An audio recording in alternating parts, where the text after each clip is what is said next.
7:30. We'll get started for the July 20th Planning Commission meeting. Call the meeting to order. First item on the second item on the agenda is to adopt the agenda. Kaitlin, do you have a comment? I did. I had put on here number 3 under new business, zoning ordinance artist definitions.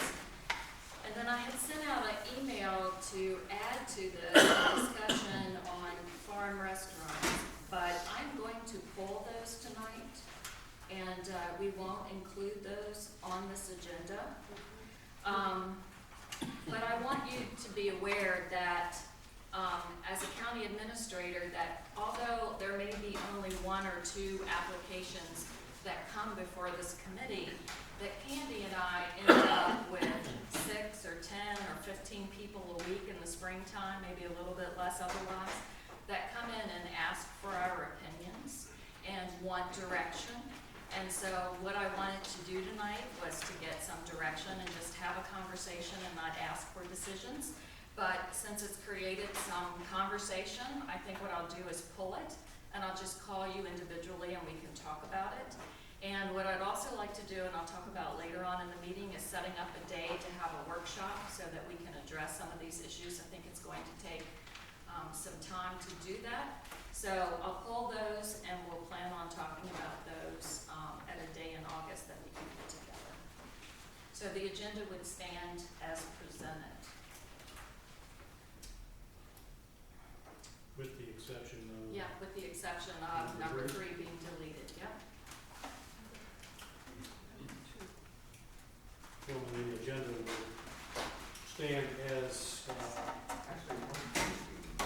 Is it 1? One Oh, the and new, two. yeah, One and 1 and 2, you're right, because they have the old one in their packets, the new one's on. Yeah. This is the most current one. That's Ms. Carter. Yeah, should be up there. Gentlemen, the newest agenda that's in front of you, if you do not have it, I have the most current one. Items 1 and 2 is what Ms. Kaiser is speaking of, that she's asked to remove from the agenda. I have a motion to amend the agenda as requested. So moved. Second. Mr. Brown, second. You're hereby recognize the revised agenda as removing items 1 and 2. All in favor of the revised agenda, say aye. Aye. The next item on the agenda are the minutes from the previous meeting of June 15th. Each of you have been provided a copy of those. So you've got a chance to review those. Any comments, additions, deletions, corrections? Mr. Chairman, I would like to clarify the items on line 14 and 15 on page 4. I feel like as written, it suggests that I had predetermined that I would support a special exception for expansion, and that certainly wasn't my intent, or I don't think maybe exactly what I said. So I'd like to suggest that instead of use be the way to go, use be to proceed, and say may be a better way to proceed. Which line, which item? Item 15 on page 4, line 15 on page 4.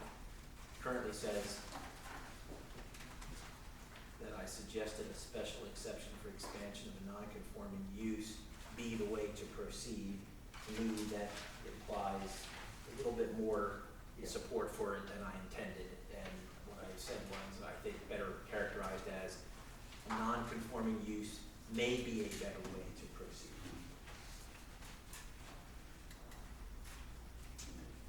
The amendment is so noted. Any other comments from the commissioners regarding the minutes from the previous meeting? Mr. Light, your change is so noted. Thank you.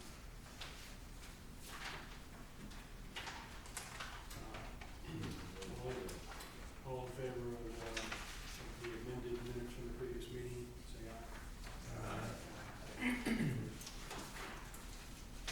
The next item on the agenda is public comment. I'll talk about what the rules are regarding the public comment session. We have no applications tonight. There will be just some new business conversation that we'll be talking about, and you will probably have a copy of the agenda. But at this point, I'm going to open up the public comment. You may comment on anything you would like to talk about. I would ask you to state your name and the district that you're from for the record, and we'd be glad to hear from you. I now open up the public comment. I'm Sharon Kilpatrick. I live in Rhoda in the Stonewall Baltimore District. I understand that Mr. McNair's application has been withdrawn, but I'd like to talk about some of the issues that application raised. First of all, I've got to say, I don't get why spot zoning is so terrible. It certainly seems to me to have a little commercial here, a little commercial there is way better than the strict commercial zones that blight all the counties around us. Secondly, I want to say this county has only real estate taxes and sales and meals and lodging taxes to support the budget. And it seems insane to be driving away tourist business. When I first moved here, it seemed Rappahannock was best known for the Sperryville Emporium. Busloads of Japanese tourists coming out here and buying made in China so-called Indian moccasins. But they were bringing in money to the county. Then we got the inn, and we certainly became well known for that. We still had the Emporium at that point, but that's gone. We had Cooters up on the other side of Sperryville for a while, and I thought that was great. I'd go there most weekends to listen to the music. Then we got the Castleton Festival, and that was bringing really a lot of income into the county, and we've lost that income, and we need to stop driving away every kind of tourist business that might bring us money. I've got to say that the popularity of the Dukes of Hazzard is a complete mystery. I've never been able to watch a whole one of those programs, and it's not because I have such high taste, because I like Hee-Haw and Beverly Hillbillies. But millions of people love that show all over the world, and they love coming out here and seeing what he has, and particularly, of course, when he brings in the stars from the show. And yes, that can bring a lot of people, but there's not a lot of housing around there. There's one house, it's not owner occupied, and I assume the person or persons who are living there have no problem with living next door to Cooters. And then we have a landowner across the street who's complaining because across the 4-lane highway, there's a commercial thing across from his pasture or hayfield or something like that, and making ridiculous comments about fiber bars, which he knows Ben and Alma are never going to be supporting there at that business. So I hope that whatever form this comes back, and I also want to say that all that Mr. McNair was talking about was not expanding that business, but making what was already happening there conform to zoning. I hope whatever form it comes back, we will support it and not be driving away the income from tourists that we need. Thank you.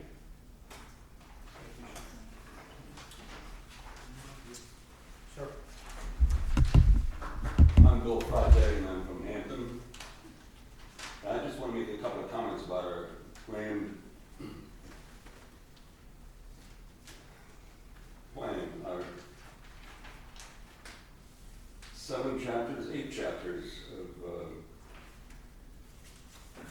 our seemingly stuck comprehensive plan, although I see it's on the agenda for tonight. We're working our way down through the chapters, I guess, by reviews of various sorts by this body.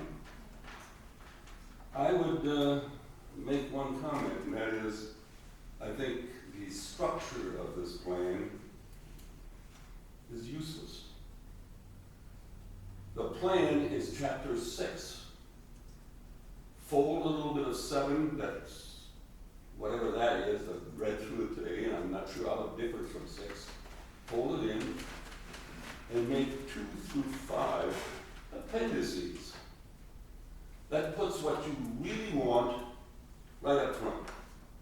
And all this stuff about how grand and glorious the mountains are and the fields and everything else, put it in the back where it's a nice reference. And then maybe you guys could work your way through the comprehensive plan and let somebody make the changes required that, well, the altitude in this mountain has changed a little bit because somebody built something up there. And you have a plan that means something.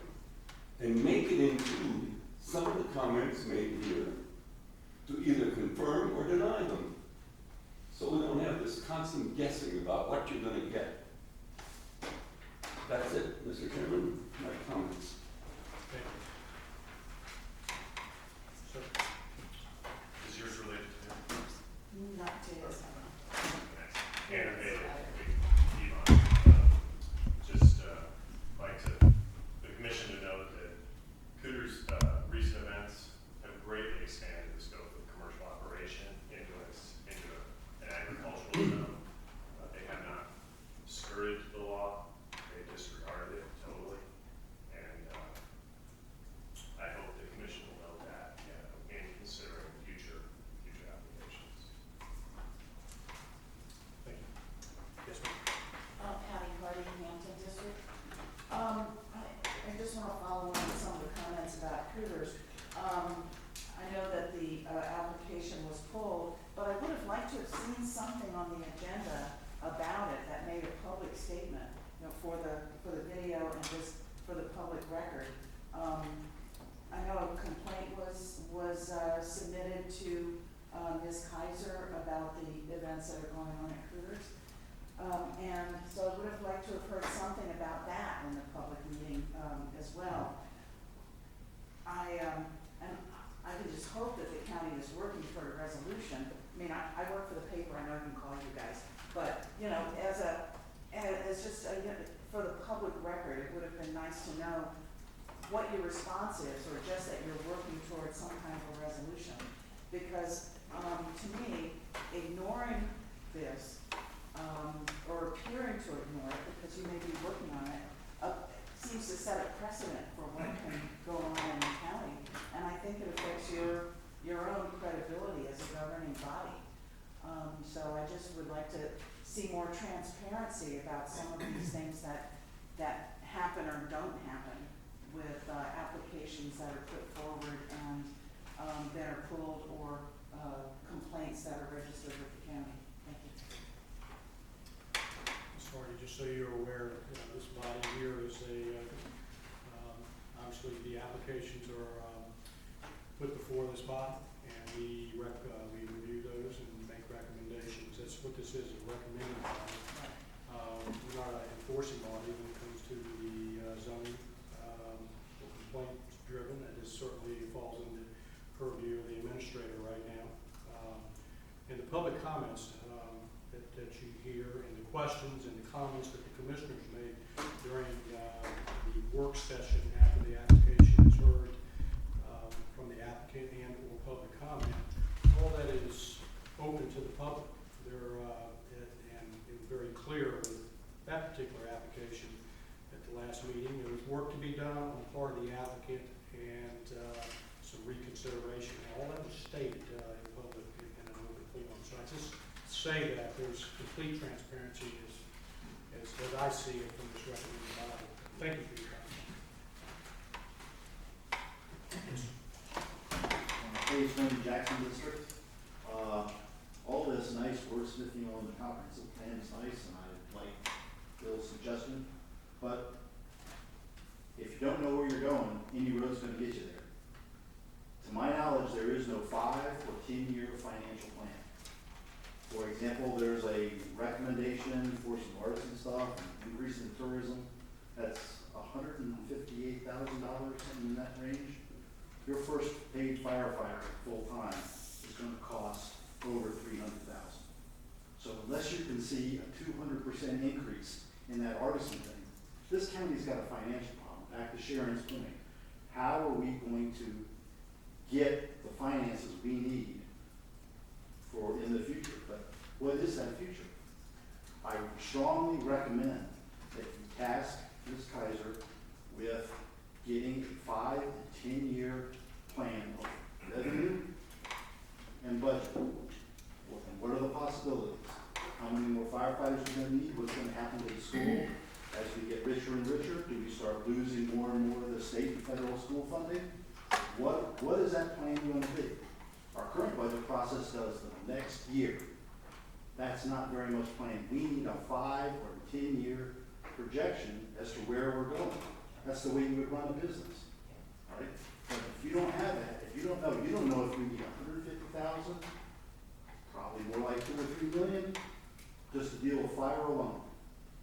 All right, so I strongly recommend that you leave the wordsmithing alone for a while, all right?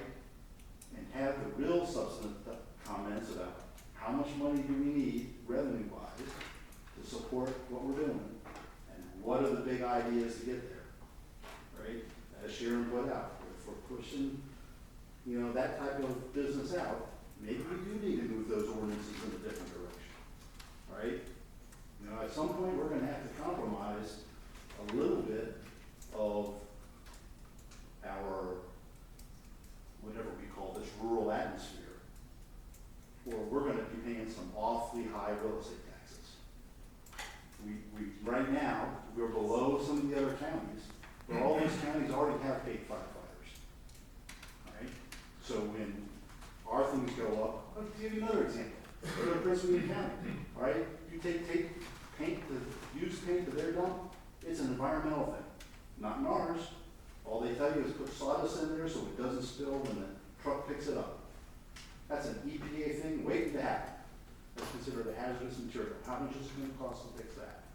So we have a lot of things that we got to work on, but we need to know where we're going financially. A 1 year budget is not good. That's my thoughts. Thank you. Any other public comments? I've got a comment, Mr. Chairman. A couple of them, actually. My name is David Connick from Stonewall District. First of all, Mr. Chairman, with all due respect to you, I want to take issue with something that you just explained to people, that it's not the function of this board to do anything much except deal with applications. I think that is fundamentally incorrect. The primary purpose of this board, as Mr. Page Lenny and some of the others, Bill Freitag, have said tonight, you're sort of the brains and the planning commission of this county. And the number one instrument of that planning is the comprehensive plan. And these applications that you mentioned, that you don't have on the agenda tonight, they're sort of a side issue for the commission.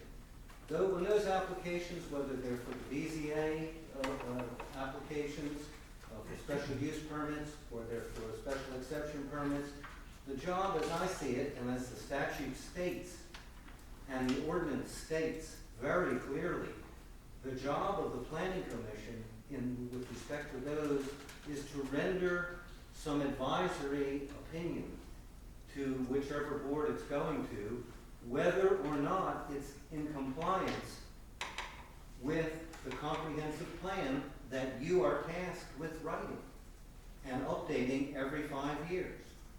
And so to say that that's not your job, it in fact is your job to think about these financial issues and think about where the county's going. And here up on the screen, I see economic development and tourism, and on the agenda on board docs, I see, and I looked at this stuff that's attached to it, this vision statement and introduction to creative placemaking. I really don't, I've been involved in zoning in Rappahannock County for, I'm sorry, I hesitate to count it up, but it makes me feel old, but a long time. Since I first came here almost. Since the 1970s, I've been actively involved as zoning administrator, as an attorney that's litigated a lot of cases in Rappahannock County on zoning, as now a member of the Board of Zoning Appeals. And, I don't know what this stuff is even doing on your agenda. I just can't even imagine what it's doing on there because it doesn't have anything to do with land use issues. Or whatever it has to do with it is tangential.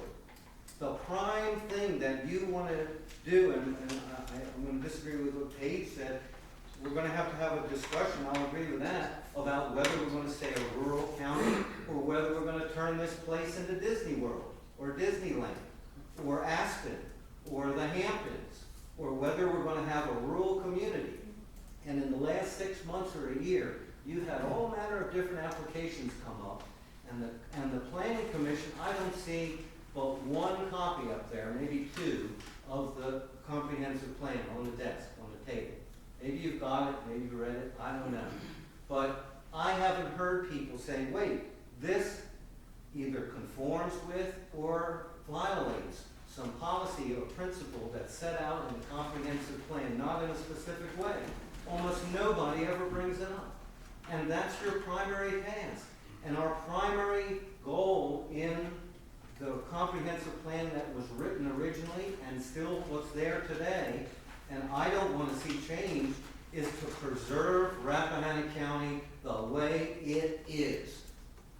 A rural, primarily rural community that is not a bunch of bed and breakfasts all over the place, scattered all over the agriculture district and the conservation districts of the county, a bunch of Airbnbs now is the latest thing. Paige brought it up, and it's exactly right. Everybody says, oh, well, that's a good thing, you know, that brings in revenue. How much revenue does it bring in? Ms. Hager was here last month. You approved her, she said she paid a couple of $100.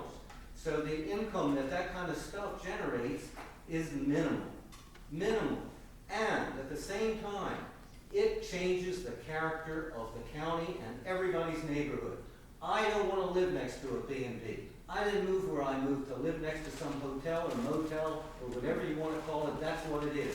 I have neighbors. I know all my neighbors. When some car goes up my road, I know who it is. And that's part of living here. That's part of our way of life, that we know who our neighbors are. We don't, a lot of us, I know some people don't give a hoot because they want to make money off of it. But most of the people that I know who live here want to live in a neighborhood where that's what they've got, the security of knowing who's around and not having some strangers or a different bunch of strangers every single weekend to come up the road and who knows who they are, whatever noise they make, whatever trash they eat, whatever they do, you have no control over it. And this is what the Planning Commission is blessing here and there and everywhere, and pretty soon it's changing gradually the character of the county. So I wish that you would get back to basics and think about what is the purpose of the comprehensive plan and get it done. And I think that you need, again, you talked about it last month. I'll finish up in just a minute. You talked about it last month. You said there was going to be a chapter by chapter review. So what chapter have we got? The chapter that's about, I don't know, there's no changes that I saw on board docs. There's nothing. And you, with all due respect, again, you have passed the primary leadership role of drafting or redrafting or churning it out to the person at that table who has the least experience in zoning and planning of anybody up there. And I'm not saying that as a criticism of anybody, that's just a fact. You've got a person tasked with this job whose primary experience is human resources management. And after that, county administration in a county that didn't have a zoning ordinance. Hey Dave, Yeah. if you wanna attack anybody. I'm not attacking yes, anybody. you are, you're doing No, I'm everything not. but a name. No, I'm not. In my book, that's Well, an attack. I'm sorry, that's a fact. Dave, if you wanna take up these issues you just mentioned, go to the Board of Supervisors. They hire people, and that's the ultimate responsibility. Well, you Take it to them. have, look, I don't step on your comments, so don't step on mine. I'm saying that you need a committee with some people with experience in zoning and planning on it. And that's my comment. Comments, sir? Thank you.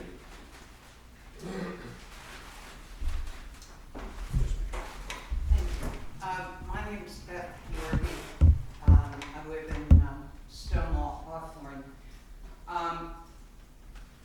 I wanted to speak on a few things Mr. Connick said. I live in zone district. My husband and I evacuated Loudoun County to come down here because of the comp plan, because of the zoning. And I have seen, this is what I personally have seen, is both our elected officials, our constitutional officers, and appointed staff and officials doing what I will term switching constituencies. And I have felt, listening to,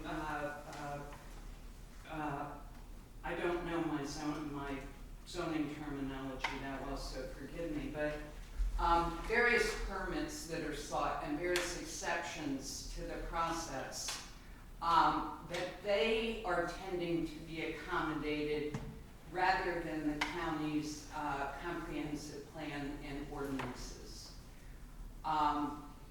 And I'm all for tourism, but I don't want it developed on my back, and I don't think it should be developed on the backs of the residents and the taxpayers of this county. And that is a trend I'm seeing. I'll quote, the word accommodating came up, I believe it was you all who had the discussion about the permit involving the trailer.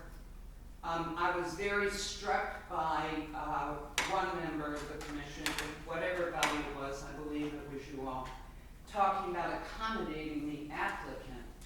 What I like to see my elected officials do is ask that applicants, require that applicants accommodate the county's comprehensive plan and the county's ordinances, especially zoning.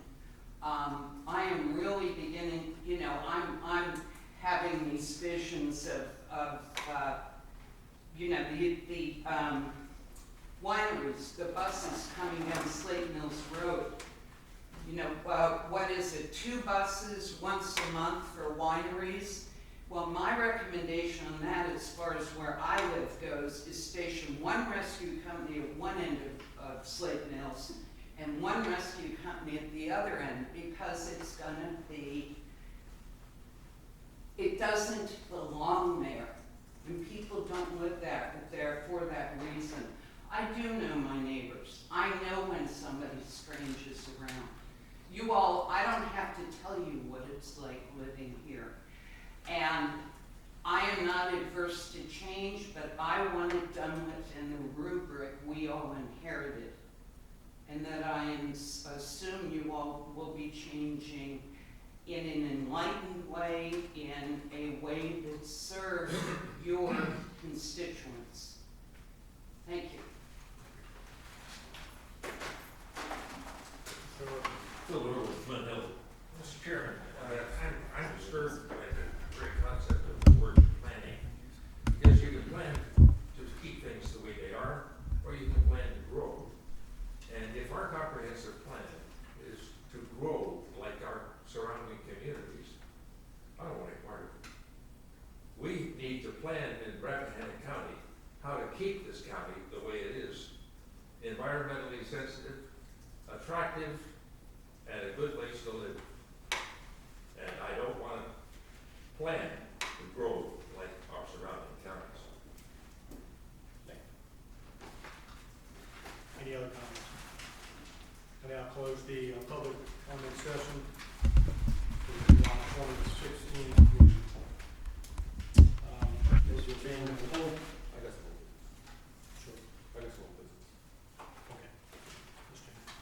On the old business, we had the Cooter application, the Ben Jones, Dick McNear application, really Dick McNear was the applicant. We had that application last month.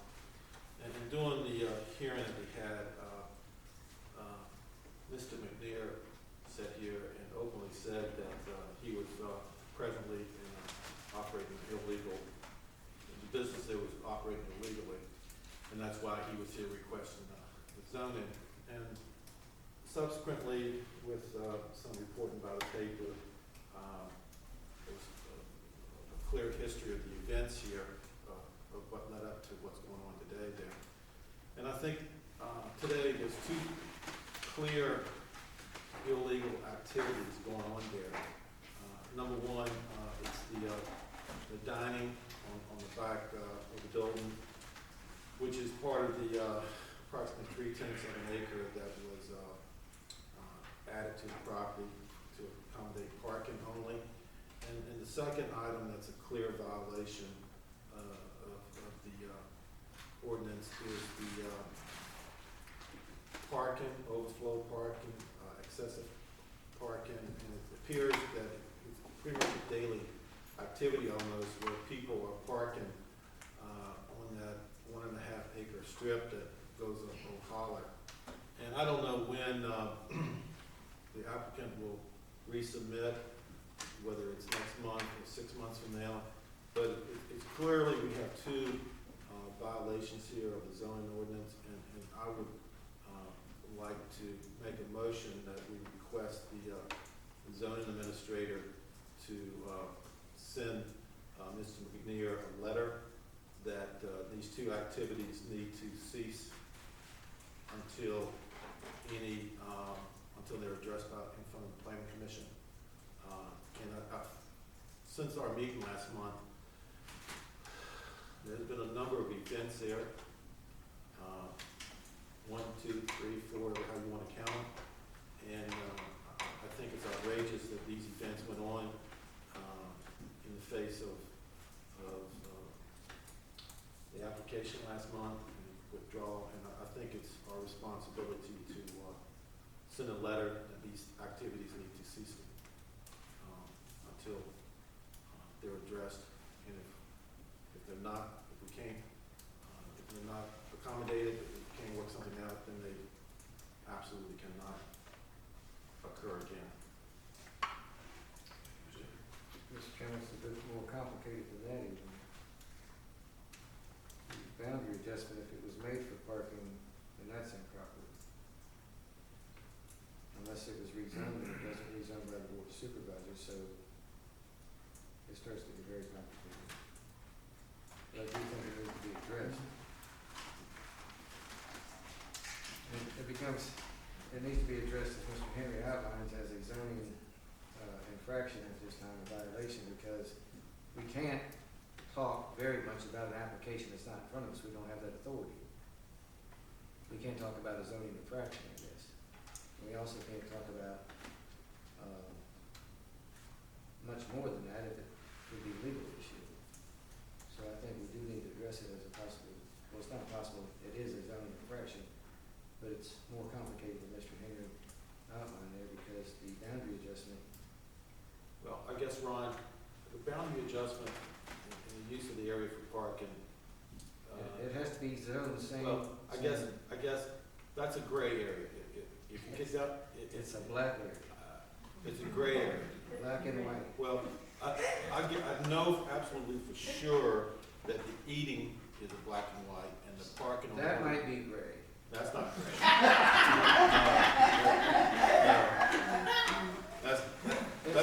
It's a commercial use, so if the property was moved from agricultural to commercial use, but it wasn't zoned properly, then it's all improper.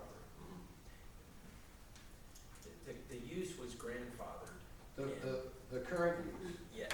of the, And that's where the ambiguity lies. That's why I don't see any of it as particularly black and white. well, no, okay, if you'll allow me to try and rephrase it. The existing use that was there before the boundary adjustment, that was grandfathered.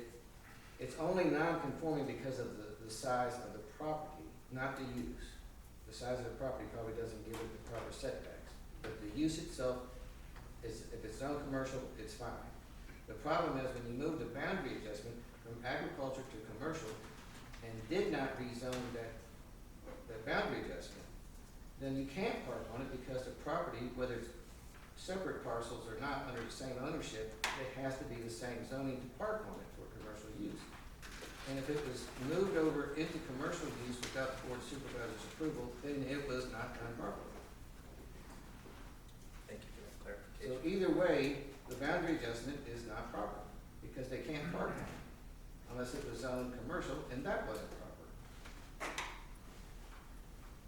So, it's a little more complicated than just sending them a letter telling them they gotta do something different. It's not really gonna address the core issues. So what we're gonna do, we're gonna do nothing, so they're gonna do nothing, so they're better off doing nothing, never coming in and applying. I'm not saying that. And then just keep on doing their events and just go on like they're doing. I'm not saying that. We've got to address first the boundary issue and the fact that what they are doing, using the boundary adjustment, is in violation of zoning rules. Because they're not even parking on the boundary adjustment, they're parking on something else. They're eating on the boundary adjustment, which is not zone commercial, unless it was zone commercial and proper. If, It what, wasn't zoned. Right, then it's improper use of it because it's a commercial use and it's agricultural zone land. and Ron, also, since you're the board of supervisors representative here, I think it is outrageous that they're having an illegal event and right there are the sheriff's department cars working an illegal event. I know they are, supposedly the policy is for, if you have an event, you can rent the deputies and the county throws in the cars for free. I think it's outrageous that we send $100,000 worth of automobiles, $200,000 worth of automobiles, put gas in the cars, the whole thing, our liability insurance covers the whole thing, and it is an illegal event just so the deputies can make time and a half or whatever. It's ridiculous. Those sheriff's department vehicles should not be there unless it's a legally sanctioned, zoned correctly event. Because in other words, the county is supporting an illegal activity with our fiscal You're equipment. absolutely right. That is outrageous. And nobody listens. I try to communicate that to a couple of board members and they, blue sky. You're absolutely right. That is ridiculous. And when it came out a month ago about this being illegal, every event pretty much had a deputy's car there. So if I have, if I do something illegal at my house, whatever, field party, whatever, I can get a couple of deputies come for $20 an hour and get 4 or 5, nice cars to come down there and, everything. And security's covered by the county's liability policy. Crazy. So, may I add to this? It seems, I agree that this being brought before us, we should, I support a resolution. I think the problem we're having here is as this advisory committee and not the sort of enforcement and legal arm of this. We have concerns and this has been brought to us, so I think we pass a resolution, but I think we should either ask the county attorney to give us a little bit more clarity on the legal action, or we should state our concerns more generally that we are aware of and have concerns about at least 3 or however many potential violations, and that we would like them to come back in and address the needs of their permit before they continue. It seems to me that is well within our rights, even if we can't fully articulate ourselves. I can fully If it's a articulate. zoning violation, we can ask the zoning administrator to send them a letter to cease and desist as an enforcement provision. It is absolutely clear to me there's 2 activities there.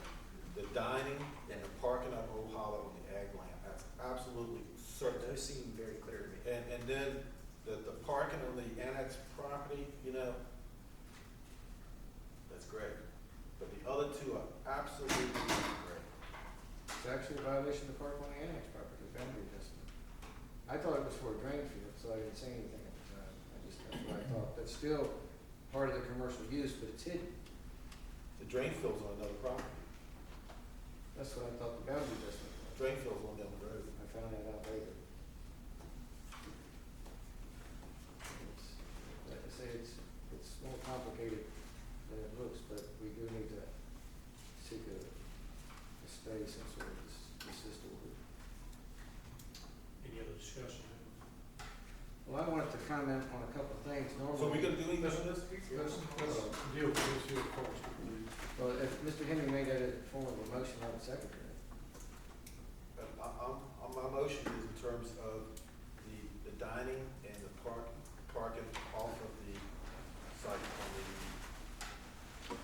described 1.5 acre parcel as submitted in the application. I would certainly second that motion. Any further discussion? All in favor, signify by saying aye. Aye. Opposed?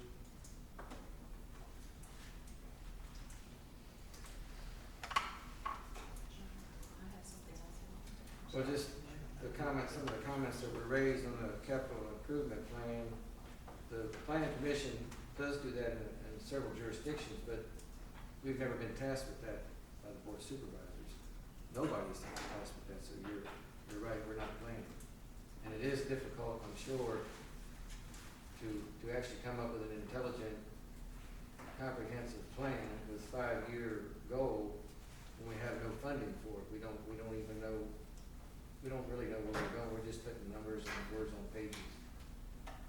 So what I think with the economic development and tourism, the board of supervisors needs to ramp up one of those formerly existing groups and have them working on that, and perhaps this board seek some guidance about the capital improvement, plan, because we are at a very serious, place in Rappahannock County history right now. It's, right now, there's people, we can have all the 911 equipment we want in the building over here, and the generators to back it up. We have people whose phones don't work. We don't have a 911 system that's reliable, because they won't repair the landlines, and we don't have cell phones. So we really don't have a 911 system. And then, we don't know if anybody's gonna come if the call goes through. If you have 2 calls at the same time right now, and Mr. Lenny and I are working on this with the volunteers, we don't really know if somebody will make the second call. That's how serious it is. And they're volunteers, they're doing the best they can. But that's where we are. We really do need to be looking at funding for the next 5 years. How are we gonna get to where we need to be? And what are we gonna do to get it? So I think that what this board, this planning commission would like, I can talk to board supervisors about that. We have to have some direction how to get there financially.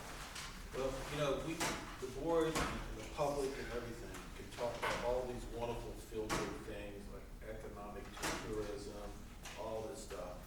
As mentioned here tonight, there hasn't been any money made yet, $200,000 whatever.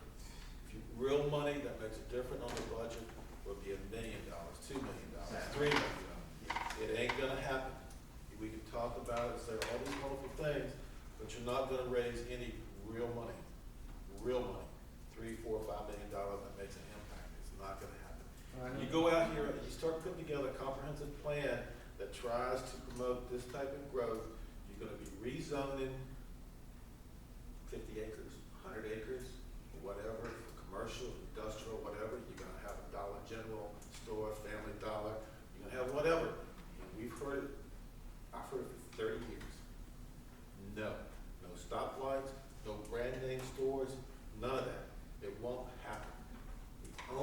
This is sad to say, the only economic development in this county is large home construction.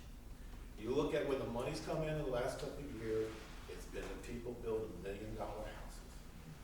That, I'm sorry to say, you can look around the county and see the big houses being built. That's the only economic development that we have that adds to tax base. I'm not saying I'm in favor of it or opposed to it, it's reality. There's nothing else. So that's the skin.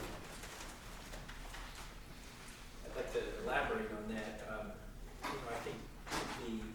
think it's actually close to around $600,000 that comes in between the state local sales tax and the meals and lodging tax. But it's been a while since I've looked at this. It was early 2000s, but something like 20 to 30% of the houses in Rappahannock County are second homes. And at that time, in the early 2000s, they were adding over $1 million in tax revenue. gets left out of this conversation is that important base. If we make changes that make this county like all of those around us, so that there's no reason to come here for your second home, we are gonna lose that tax base. And not only is that a tax base, it's a tax base that hires local contractors, that maintains those properties, that comes and eats in the restaurants, but doesn't go home, doesn't stay in a bed and breakfast necessarily, but otherwise facilitates all of the other economic activity in addition to introducing new people to the county. So I think that segment of the population, because they don't necessarily vote here, they don't necessarily show up to these meetings, and we may or may not like their style or size or scale of their homes, but I think from a financial standpoint, we absolutely need to recognize the value and the fact that they're only here 2 days a week, so they're not calling the ambulance the other 5. So I'd just like to make sure that we're, in the scheme of things, we need to think about the reason that those folks feel that this is a place to put a second home. And that is in part because we don't have red lights, we don't look like the surrounding counties, and we do have artisans and farms and good food and all the things that also bring tourists here. So that's just my 2 cents. Mr. White? Any other comments? Keep talking all night, it made some good points. Any other old business? Next item on the agenda is new business. First item is it's labeled number 3, but we do that number 1. Organized agenda tourism. Ms. Scott?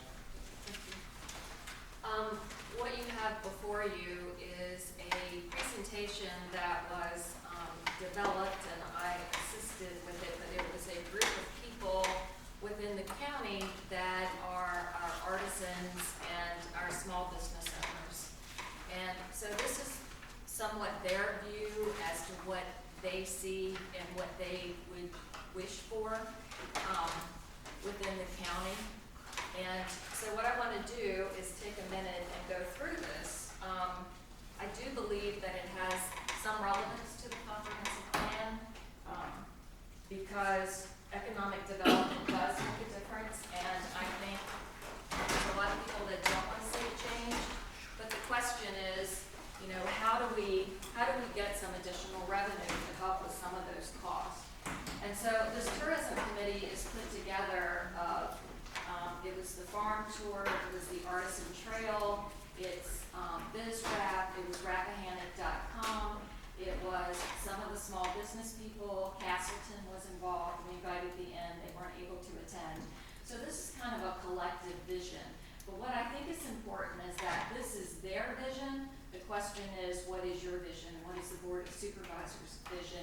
And how do we go about putting that into the comprehensive plan so that we develop something that is what everybody wants? Because we asked, what do you want? We got that feedback back, and people don't really want to see it change. So what is it we can do within that framework to help our revenue? And I agree with Mr. Fleming. I think, we do need a 5-year plan. And even though tourism may not be a lot of money, it's a little bit. And we're going to need every single piece of the pie, I think, that we can. And what's important about this, too, that we didn't talk about, I agree, we need the revenue from the larger homes, and we need, we're requiring on the people that are here to pay 95% of our tax base. And that's a lot, to expect the people that live in the county to pay that. But the people also want to live here. These artisans want to live in our community. They don't want to commute. So having this kind of an environment for them not only helps our tax base, but it also helps them to stay in the county and to be able to work from here. So this talks about currently what is Rappahannock County tourism. It's the hospitality industry, which are the B&Bs, the agritourism, the farm tour, the fruit stands, the apples, the pottery, the photography, outdoor activities that have to do with the park. We have the arts, which is RAC, and the food and beverage, the wineries, the breweries. And as a result, the growth in tourism generates an unusually broad, eclectic web of mutually beneficial local economic connections between this, that's a good statement, isn't it? Between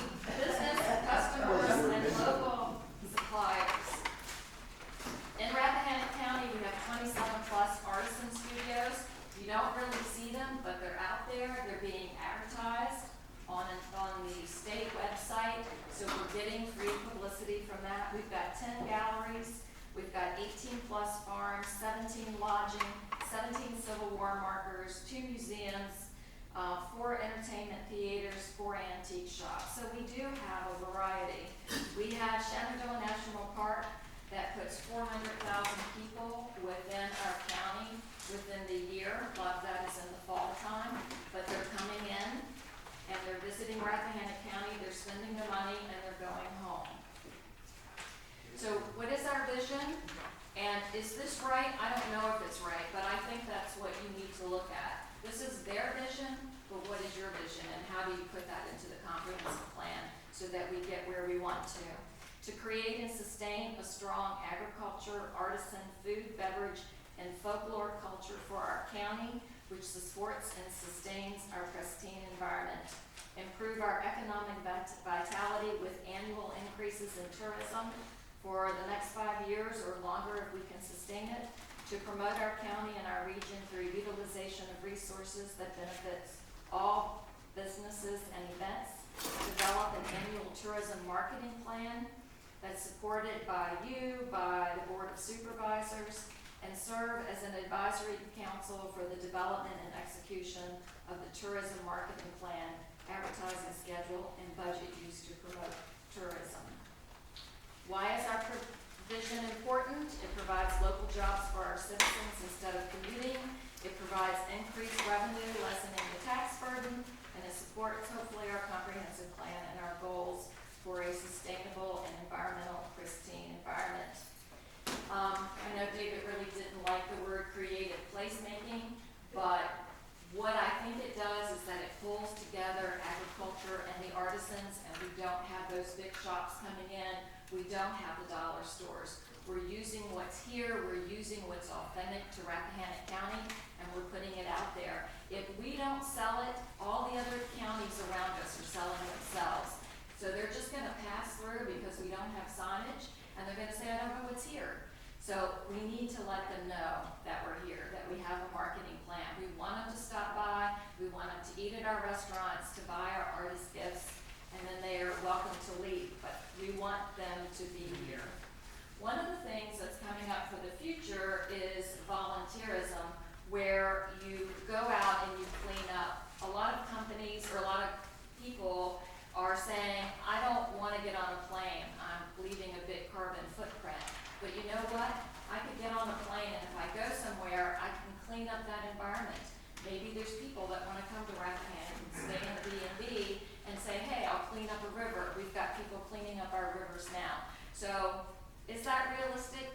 I don't know, but that's what people are talking about for the future. So I think we need to be forward-thinking and open-minded and look at some of the options that are out there and decide what is it that we really want to market about Rappahannock County that's going to benefit the county and our economic development. I'm kind of bewildered because while some of this could be in the data part of the comprehensive plan, the comprehensive plan is really a land use tool. It is. And what I think we need to think about is that some of the counties have done artisan building. So in other words, I attached, and I'm not going to play it tonight, it's a 30-minute video that I would encourage you to look at. And it's a county that went out, and it may not work for us because Rappahannock has a high housing industry, but they went out and they created a village that was just for artists. So it looked like homes, they were able to come in, and they were able to encourage artisans to come in. It supported the business and it supported the economy. Some, Culpeper, for example, has gone out and put in an artisan zone, so that you can set up, instead of having an industrial zone, we could set up an artisan zone. So by doing that, you would be setting up something that would be separate in the comprehensive plan and in our zoning to say this is where we want the artisans to be. Maybe we want them where Ginger Antiques is, where that acre is that they were trying to build on. That could be a perfect place. We have neighbors that are in the back. I don't think the neighbors really wanted to see that area grow up. Is that something that we could look at and say that would be a great place for the artisans? Let's move commercial someplace else now that we have people there. Let's make that an artisan zoning industry, or whatever you want to call it, and then put the commercial someplace else. Or don't put it someplace else. But I think those are things that we need to look at and talk about and say, do we need to make changes? So I think it can be relevant. We can choose not to make it so, but I think we could. And I won't bore you with the revenue, it talks about the revenue and what the potential could be. It is a small amount, but again, I think we need to decide, do we want the taxpayers to pay this burden, or do we want to put some of it on some of the businesses and have diversity? There are ideas in here that we can talk about, whether it's broadband. I think putting broadband into the towers is going to be a comprehensive plan issue. You know, where do we want to put them? Where does it environmentally make sense? You know, do we want to do all fiber because we're concerned about the environment? Do we want to look at wireless? So I think those are the kind of things that we do need to think about and talk about. So I won't go into the rest of it, but I do think that there's good information here, and it gives you an idea of what some of our citizens are thinking about for being able to make a living in Rappahannock. And I'm not going to read the article that's in there on creative placemaking, explain the concept. It was just in there for your understanding.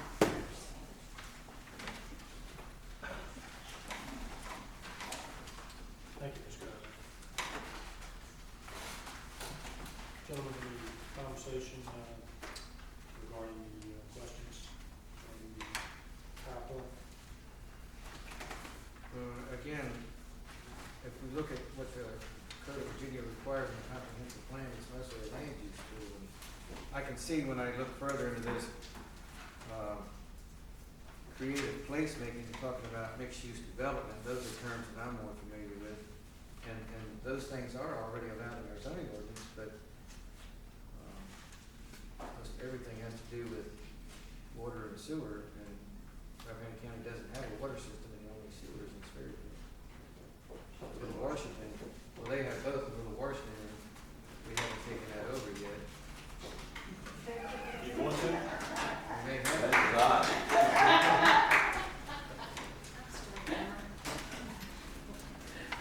That may have been a Freudian slip.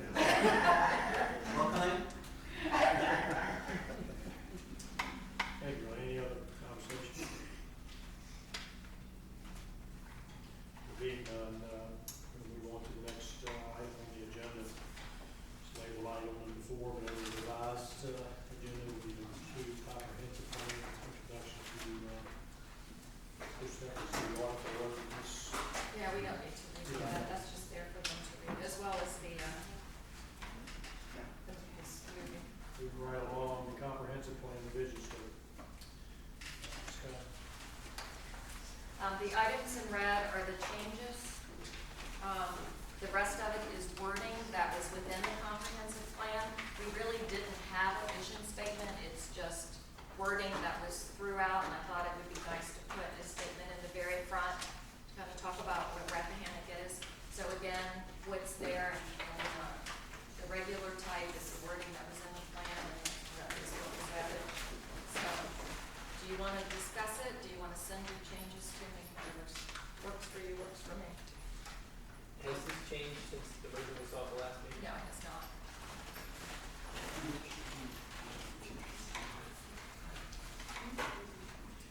Any comments?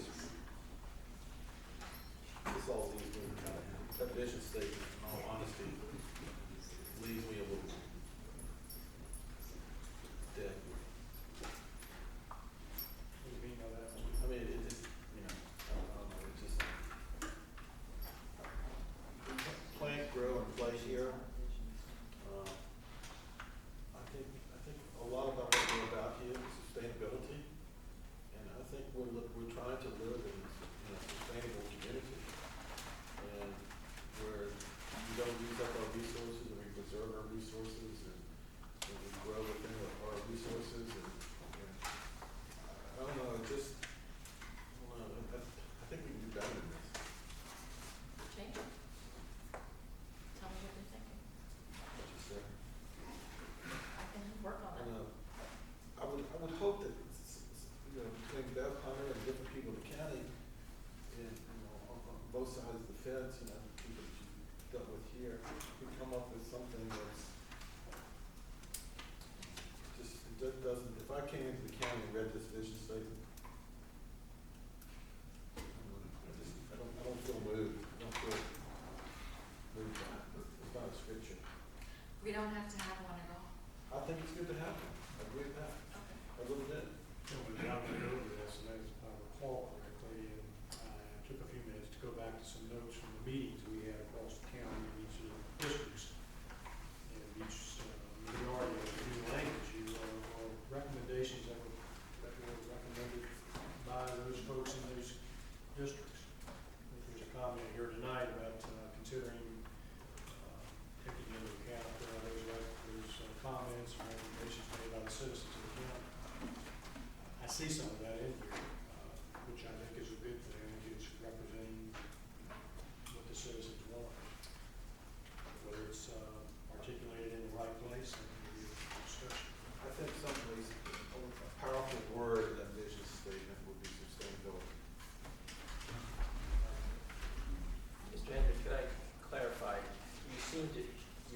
vision statement, which is the whole thing, but most of your comments seem to be about the sort of tagline. Is the concern more the tagline? Tagline or body, Both. you know, just plant, grow, and play here. Yeah, Yeah, I mean, that's fine. The rest of it was taken from the wording that's in the comprehensive Right, plan. I understand the red parts there. Do we have to put artisan in it though? No, you don't have to do anything. We don't have anything in there about contractors or trains or Attorneys, horses. I think our comprehensive plan really deals with sustainability to deliver within the bounds of our natural resources. And it's a powerful word that should go in there someplace. I don't know where to put it down. Agriculture and agritourism, though, it's land use. That's where I think we need to stick with land use. Not that I don't like artisans, but I don't think we need to be dedicating the comprehensive plan to artisans. Because then we need to talk about contractors and horses and attorneys, and other professional telecommuters. the professional telecommuters. I'll just leave out the part that I'm not really fond of Shenandoah Park, but I won't mention that. Thank you for not mentioning it.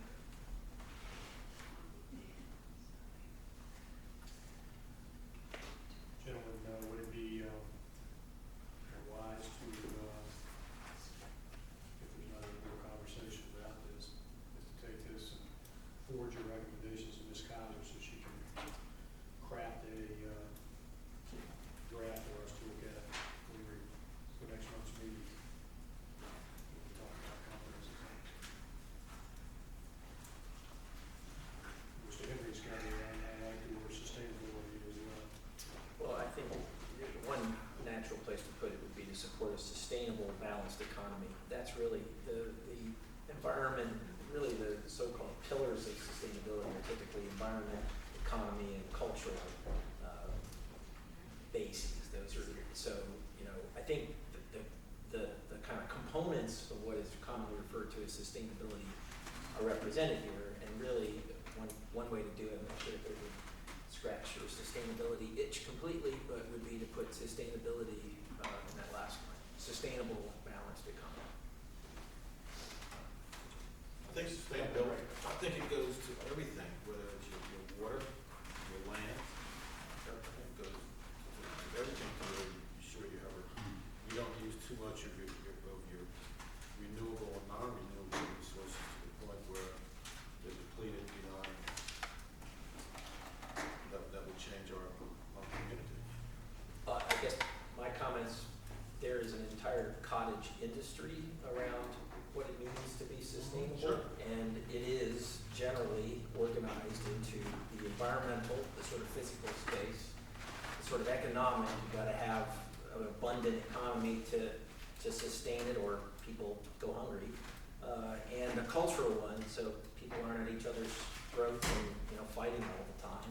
And those are generally, in most of the literature and discussion around this, the components of sustainable. So, you know, we can use it differently. I'm just saying that there is a pretty well-established use of meaning for that word in this context. Any other comments? Discussion? Yes. My feeling about Rappahannock County is rather reminds me of floating downstream in a boat, pushing off from the shore whenever you think you're going to run aground, and trying to continue what has always been happening. And the idea of it seems to me sustainability is a wonderful rubric to follow, but it is a kind of double barrel. On the one hand, it means don't abuse or overuse your environment and poison yourself in the process. But on the other hand, it would mean you need to be able to live off of the economy and proceeds of the community itself. And what I see happening here is that we're kind of pulling our boat down the stream going towards a waterfall. And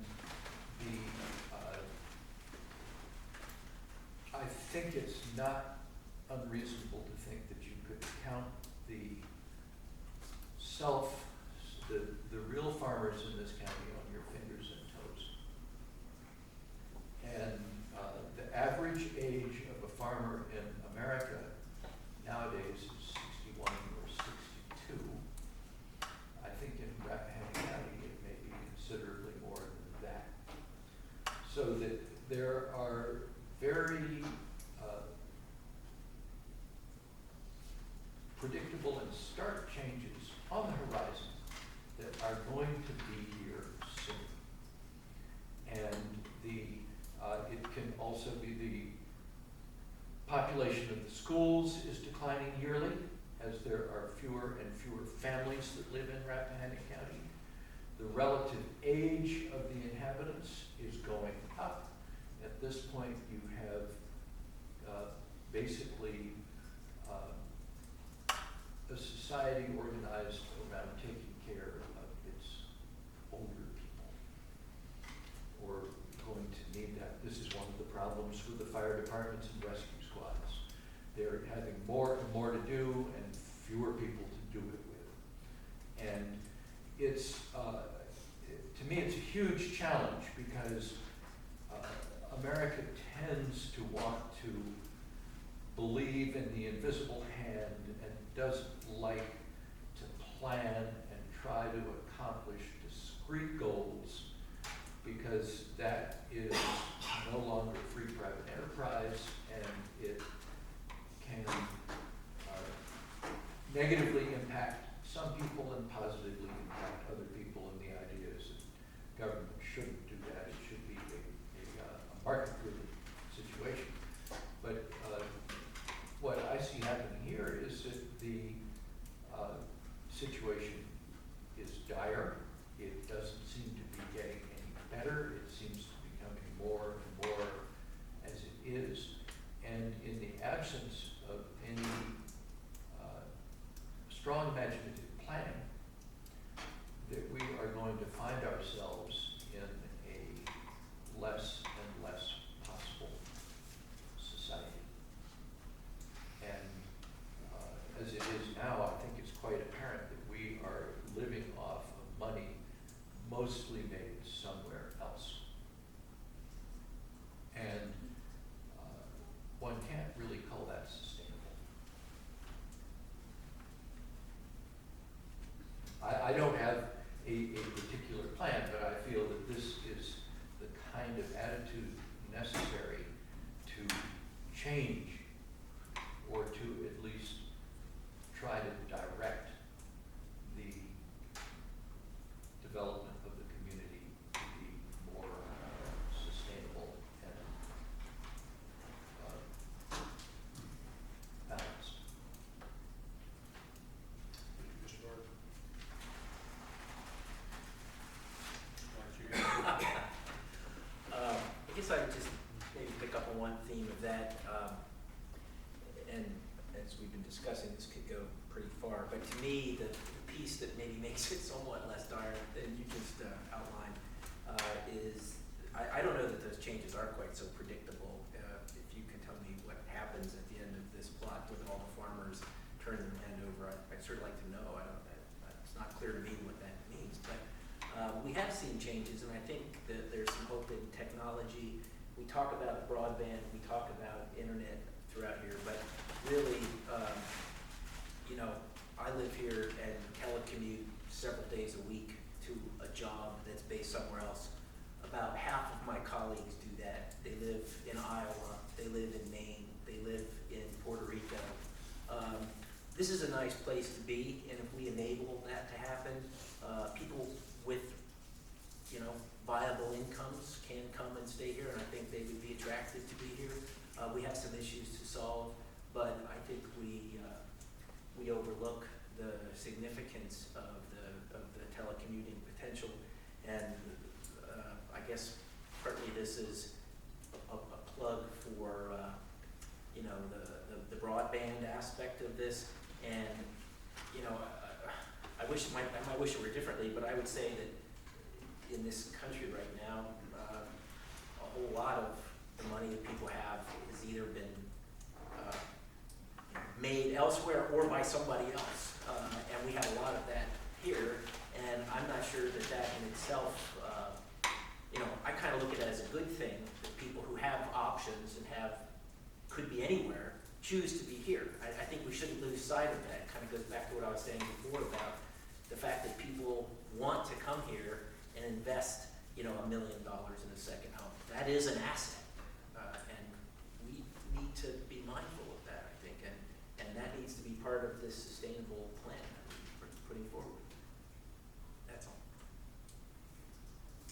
Any other discussion? In regards to the vision statement, we have any suggestions for the meeting, if you forward those from Ms. Kaiser. We'll try to draft something with some of the comments.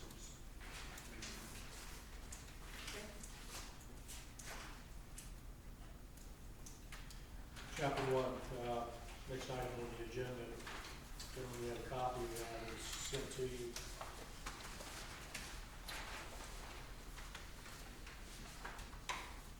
Ms. Kaiser, do you have any comments? This is chapter 1, and this is what, Mr. McCarthy put together. And I apologize, I forgot to bring the original to show any changes. I don't think that there were any. There's one date in here that needs to be changed.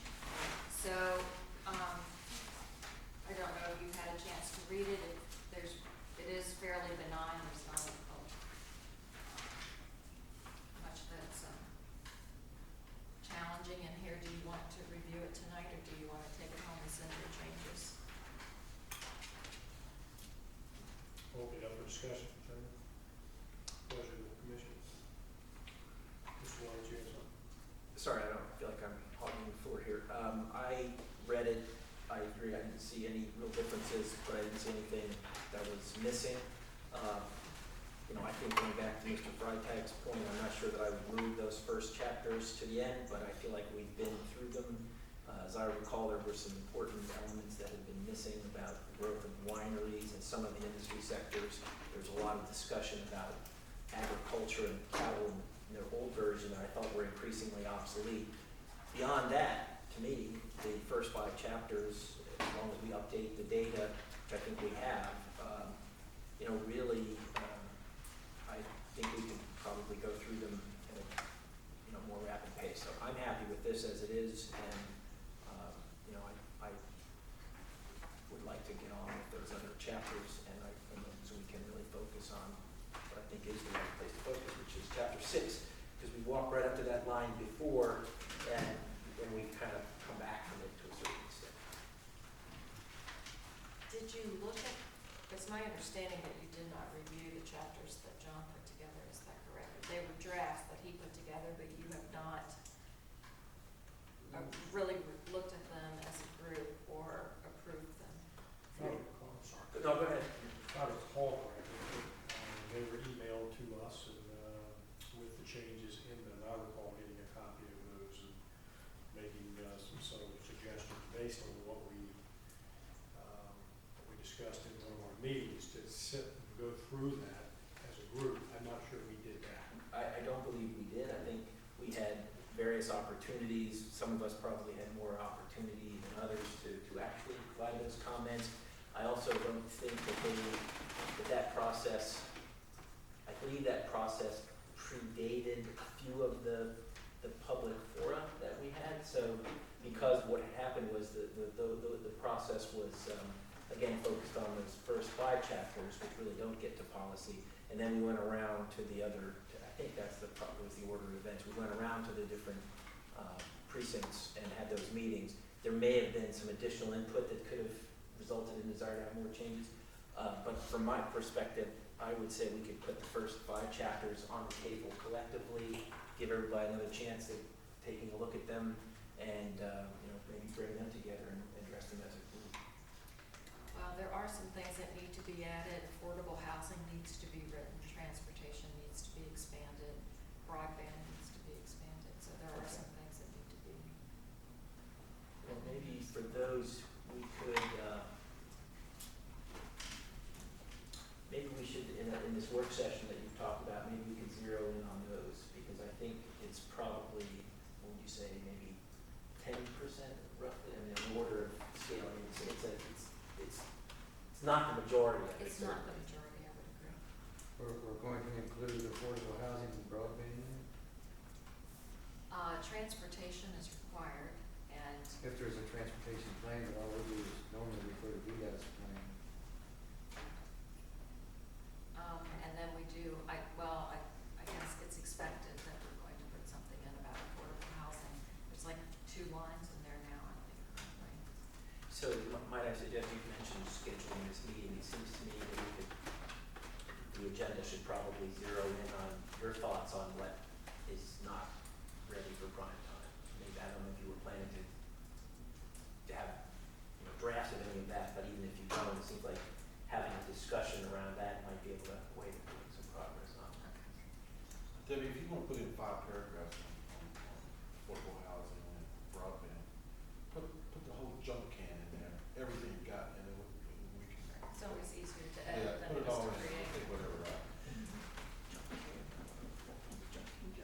So what day do we want to meet? Do you want to send me 5 dates in August?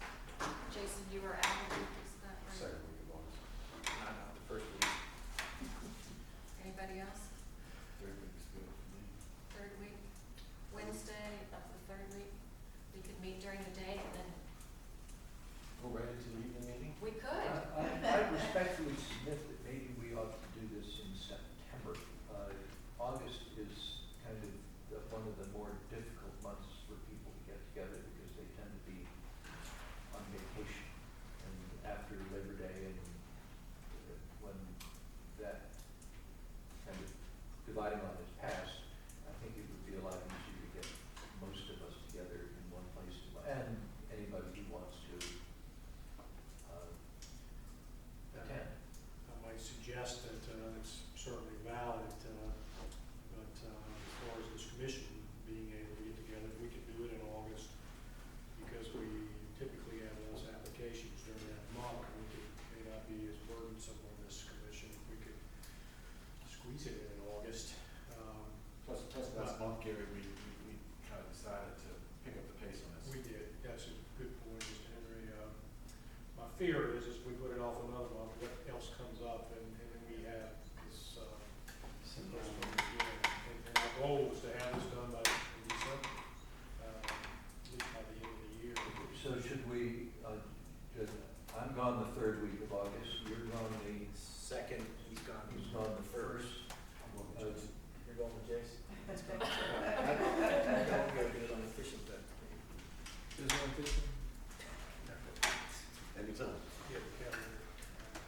So do we have the 4th week in August? I mean, that's so far. Our 4th week in August, the schools are back in session, so people have pretty much fell back into their routine for the most part. The 4th week would certainly work better for myself. The 4th week is then the week after our regular meeting, so we're gonna have the awkwardness of another meeting. We just, That would work. just to, the regular board meeting, and then slide into it. We have no applications, so take that. You do have an application for next month, Just one. so far. Well, we might have a second based on the letter. Yeah. Any other absences, in August that anybody's aware of, or do people maybe not know what their plans are? I've been told it's been playing. Yeah. Kevin, you wanna try to have it on, the 31st? I could. This is the 31st of August? Yes, that'd be, South, Debbie's birthday, okay. we'll bring cake. Yeah. Special occasion. Really? August 31st? Let's get it done.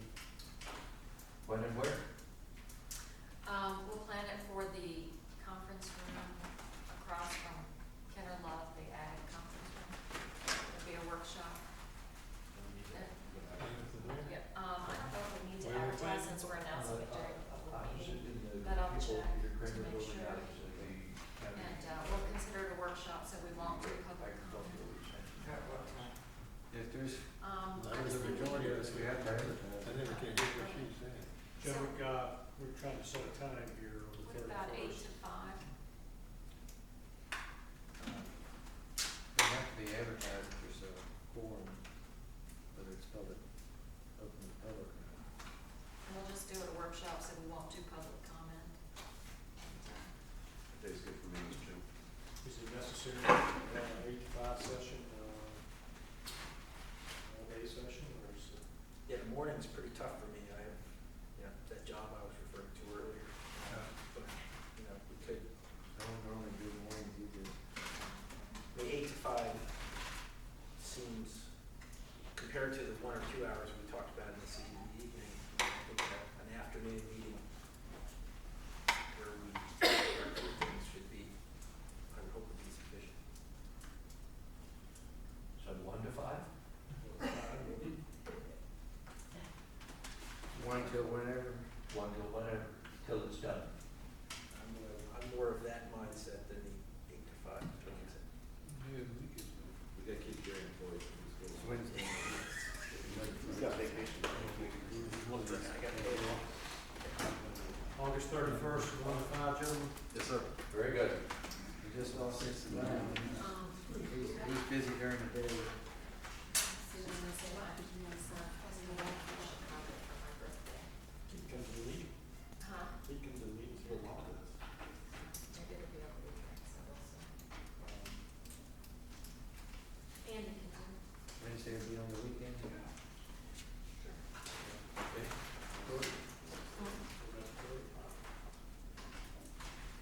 we'll try the 31st.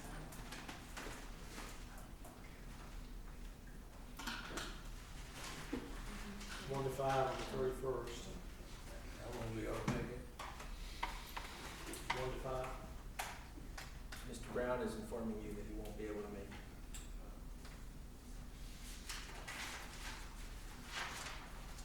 Any other issues with the other commissioners attending? Like it's a go? Good. All right.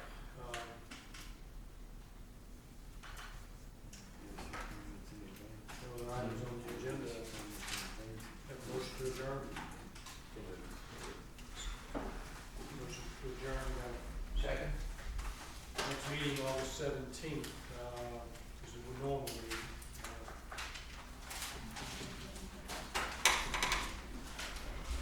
We could do this then if we had